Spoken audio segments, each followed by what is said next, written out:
Markov chains are Markov processes and then their relatives hidden Markov models.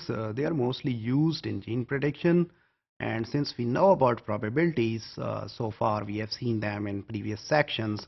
Let's go and talk about Markov chains right here. I will introduce the topic. We see that they are associated with stochastic processes.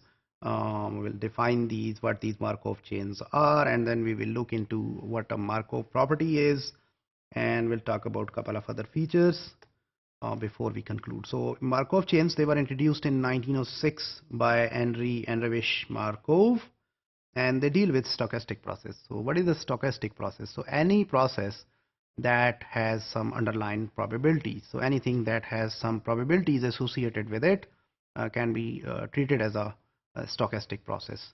Generally, these Markov chains and models, they were used when people were working on speech recognition. So when you are you are designing some systems and you are recognizing those speeches. So sometimes you have data coming to you, and then some frames, they might be interrupted or missing. So what is the probability here that you are getting the right frames from the right person? So in those kind of situations, they were used a lot. So obviously that field then propagated their utilities, and finally they were used in biological or bioinformatics algorithms also.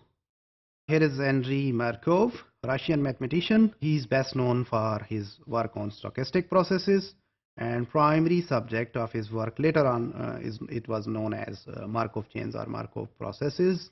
A Markov chain is a sequence of random variables. So we have random variables like x1, x2 and up till x3 with finite set of states. So those numbers, those variables, and they are coming from different states.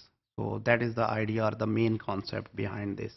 What is the Markov property? A Markov property is the outcome of an event and depends only on the outcome of the previous event. It's just like a chaining process. So you have a chain where you can see that this part of the chain is attached to this one, and then this is attached to this one, and this is attached to this one. In order to go there, you need to traverse them one by one. This guy depends on this guy, and this guy depends on this. It has nothing to do with this, right?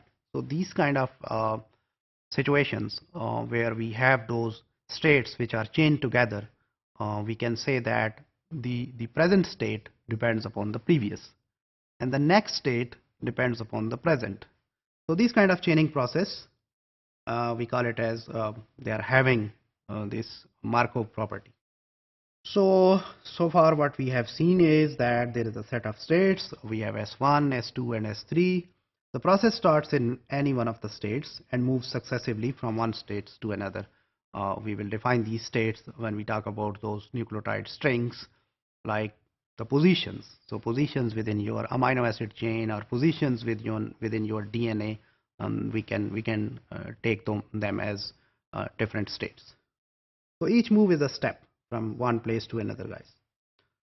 Okay, so we use directed graphs in order to represent these chains. How can we represent them? So we can take the states as some circles and we connect them with some edges while putting their probabilities on those edges. So in this case, we can represent them while using some kind of directed graphs.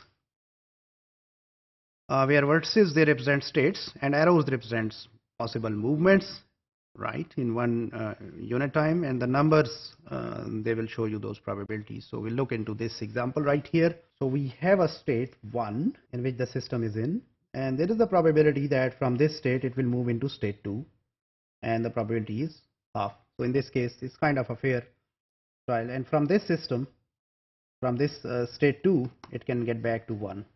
From 2 it can go to 3 with a probability of half, or 1 by you can say it's 0.5, or from 3 it can get back to 2.